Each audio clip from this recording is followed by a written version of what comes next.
Listen with an open heart, not with a closed mind, and know that words are but symbols of symbols, twice removed from reality.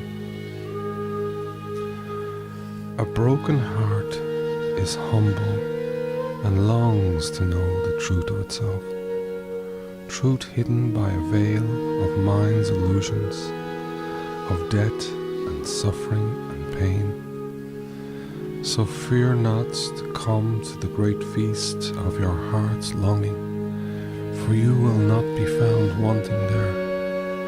Brother and sister, know each other as one. Know each other as love. Readings from A Course in Miracles. Love will enter immediately into any mind that truly wants it, but it must want it truly. This means that it wants it without ambivalence, and this kind of wanting is wholly without the ego's drive to get. There is a kind of experience so different from anything the ego can offer that you will never want to cover or hide it again. It is necessary to repeat that your belief in darkness and hiding is why the light cannot enter. The Bible gives many references to the immeasurable gifts which are for you, but for which you must ask.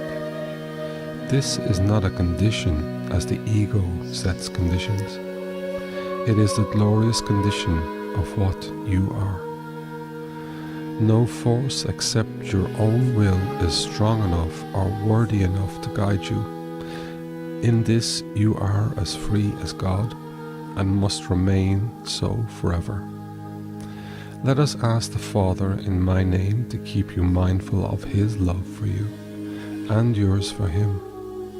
He has never failed to answer this request because it asks only for what He has already willed. Those who call truly are always answered.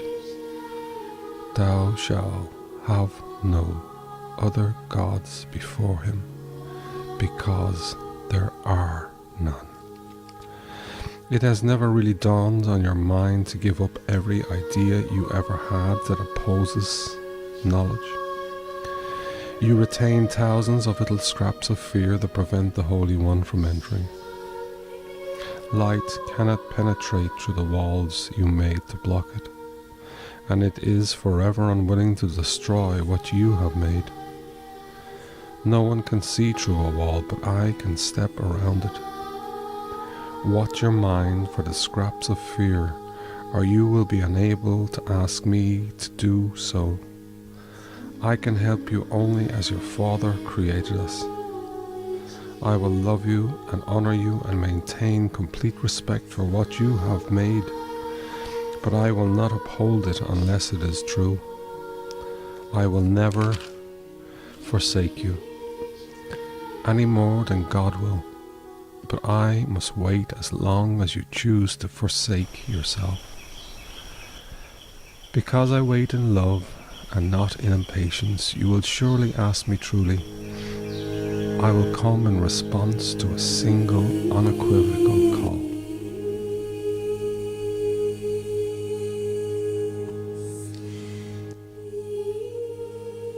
This need not be. If you cannot hear the voice for God, it is because you do not choose to listen.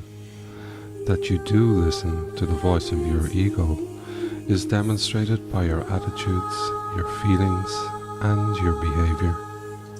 Yet, this is what you want. This is what you are fighting to keep, and what you are vigilant to save.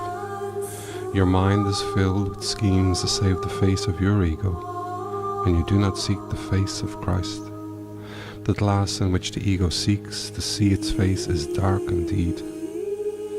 How can it maintain the trick of its existence except with mirrors? But where you look to find yourself is up to you. I have said that you cannot change your mind by changing your behavior, but I have also said, and many times, that you can change your mind. When your mood tells you that you have been chosen wrongly, and this is so whenever you are not joyous, then no, this need not be. When you are sad, no, this need not be. Depression comes from a sense of being deprived of something you want and do not have. Remember that you are deprived of nothing except by your own decisions, and then decide otherwise. When you are anxious, realize that anxiety comes from the capriciousness of the ego, and no, this need not be. You can be as vigilant against the ego's dictates as for them. When you feel guilty, remember that the ego has indeed violated the laws of God, but you have not. Leave the sins of the ego to me.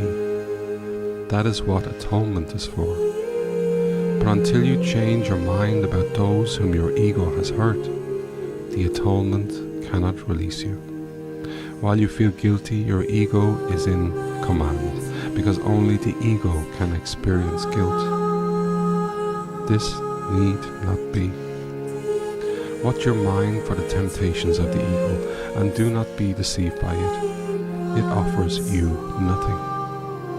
When you have given up this voluntary dispiriting, you will see how your mind can focus and rise above fatigue and heal. Yet you are not sufficiently vigilant against the demands of the ego to disengage yourself. This need not be. The habit of engaging with God and His creations is easily made if you actively refuse to let your mind slip away. The problem is not one of concentration. It is the belief that no one, including yourself, is worth consistent effort. Side with me consistently against this deception, and do not permit this shabby belief to pull you back. The disheartened are useless to themselves and to me, but only the ego can be disheartened. You are a mirror of truth in which God Himself shines in perfect light. To the ego's dark glass, you need but say, I will not look there, because I know these images are not true. Then let the Holy One shine on you in peace, knowing that this and only this must be. His mind shone on you in your creation and brought your mind into being. His mind still shines on you and must shine through you. Your ego cannot prevent Him from shining on you, but it can prevent you from letting Him shine through you. I do not attack your ego. I do work with your higher mind, the home of the Holy Spirit, whether you are asleep or awake, just as your ego does with your lower mind, which is its home.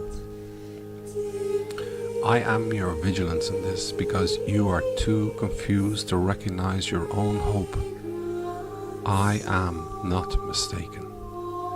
Your mind will elect to join with mine, and together we are invincible. You and your brother will yet come together in my name, and your sanity will be restored. I raise the dead by knowing that life is an eternal attribute of everything that the living God created. Why do you believe it is harder for me to inspire the dispirited or to stabilize the unstable? I do not believe that there is an order of difficulty in miracles. You do. I have called and you will answer. I understand that miracles are natural because they are expressions of love. My calling you is as natural as your answer and as inevitable.